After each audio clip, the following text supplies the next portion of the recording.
IPL ಎಷ್ಟು star ಆಟಗಾರರನ್ನ ನೀಡಿದೆಯೋ ಅದಕ್ಕಿಂತ ಹೆಚ್ಚು ಆಟಗಾರರ ಕೆರಿಯರ್ ಅನ್ನೇ ಮುಗಿಸುವಲ್ಲಿಯೂ ಕೂಡ ಹೆಸರುವಾಸಿಯಾಗಿದೆ. ನಂಬರ್ 9 ಪೌಲ್ ವಲ್ತಾಟಿ. ಪೌಲ್ ವಲ್ತಾಟಿ ಐಪಿಎಲ್ ಇತಿಹಾಸದ ಶತಕವೀರರ ಸಾಲಿಗೆ ಸೇರಿದ ಆಟಗಾರ. ಒಂದು ಕಾಲದಲ್ಲಿ ಐಪಿಎಲ್ ನಲ್ಲಿ ತಮ್ಮ ಅಗ್ರೆಸಿವ್ ಬ್ಯಾಟಿಂಗ್ ಶೈಲಿಯ ಮೂಲಕವೇ ಹೆಸರುವಾಸಿಯಾಗಿದ್ದ ಈ ಆಟಗಾರನನ್ನ ಇಂದು ಕ್ರಿಕೆಟ್ ಜಗತ್ತೇ ಮರೆತು ಹೋಗಿದೆ.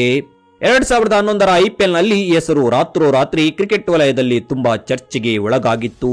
ಅಂದು ಪಂಜಾಬ್ ತಂಡದ ಪರ ಅನ್ಕ್ಯಾಪ್ಡ್ ಪ್ಲೇಯರ್ ಆಗಿ ಕಣಕ್ಕಿಳಿದಿದ್ದ ಪೌಲ್ ವಲ್ತಾಟಿ ಸಿಎಸ್ಕೆ ಅಂತ ಬಲಿಷ್ಠ ತಂಡದ ವಿರುದ್ಧ ಕೇವಲ 63 ಬಾಲ್ಗಳಲ್ಲಿ ಅಜೇಯ 120 ರನ್ಗಳನ್ನ ಬಾರಿಸಿ ಪಂಜಾಬ್ ತಂಡಕ್ಕೆ ಪಂದ್ಯವನ್ನ ಗೆಲ್ಲಿಸಿಕೊಟ್ಟಿದ್ದರು. ಅವರ ಈ ಪರ್ಫಾರ್ಮೆನ್ಸ್ ಅವರನ್ನ ರಾತ್ರೋರಾತ್ರಿ ಸ್ಟಾರ್ ಅನ್ನಾಗಿ ಮಾಡಿತ್ತು.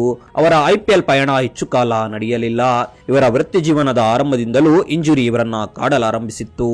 ಭಾರತ ತಂಡಕ್ಕೆ ಉದಯೋನ್ಮುಖ ಓಪನರ್ ಸಿಕ್ಕೇ ಬಿಟ್ಟ ಎನ್ನುವಷ್ಟರಲ್ಲಿ ಮತ್ತೊಂದು ಇಂಜುರಿ ಅವರಿಗಾಗಿ ಕಾದಿತ್ತು.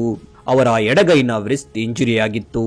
ಇದರಿಂದಾಗಿ 2012ರ ಐಪಿಎಲ್ ಸೀಸನ್ ನಲ್ಲಿ 6 ಪಂದ್ಯಗಳಿಂದ ಕೇವಲ 30 ರನ್ ಗಳಿಸಲಷ್ಟೇ ಶಕ್ತವಾದರು. 2013ರ ಸೀಸನ್ ನಲ್ಲಿ ಪಂಜಾಬ್ ಕಿಂಗ್ಸ್ ಪರ ಕೇವಲ 1 ಪಂದ್ಯದಲ್ಲಿ ಮಾತ್ರ ಆಡುವ ಅವಕಾಶ ಸಿಕ್ಕಿತ್ತು. ಆದರೆ ಅದೇ ಅವರ ಐಪಿಎಲ್ ನ ಕೊನೆಯ ಪಂದ್ಯವಾಗಿತ್ತು. ಮುಂದೆ ಕ್ರಿಕೆಟ್ ನ ಎಲ್ಲಾ ಫಾರ್ಮೆಟ್ ಗಳಿಗೂ ವಿದಾಯ ಘೋಷಿಸುತ್ತಾರೆ. ಹೀಗೆ ಬ್ಯಾಕ್ ಟು ಬ್ಯಾಕ್ ಇಂಜುರಿಗಳು ಪ್ರತಿಭಾನ್ವಿತ ಆಟಗಾರನೊಬ್ಬನ ಕ್ರಿಕೆಟ್ ಕರಿಯರ್ ನ ಕನಸನ್ನೇ ಕಸಿದುಕೊಂಡಿತ್ತು.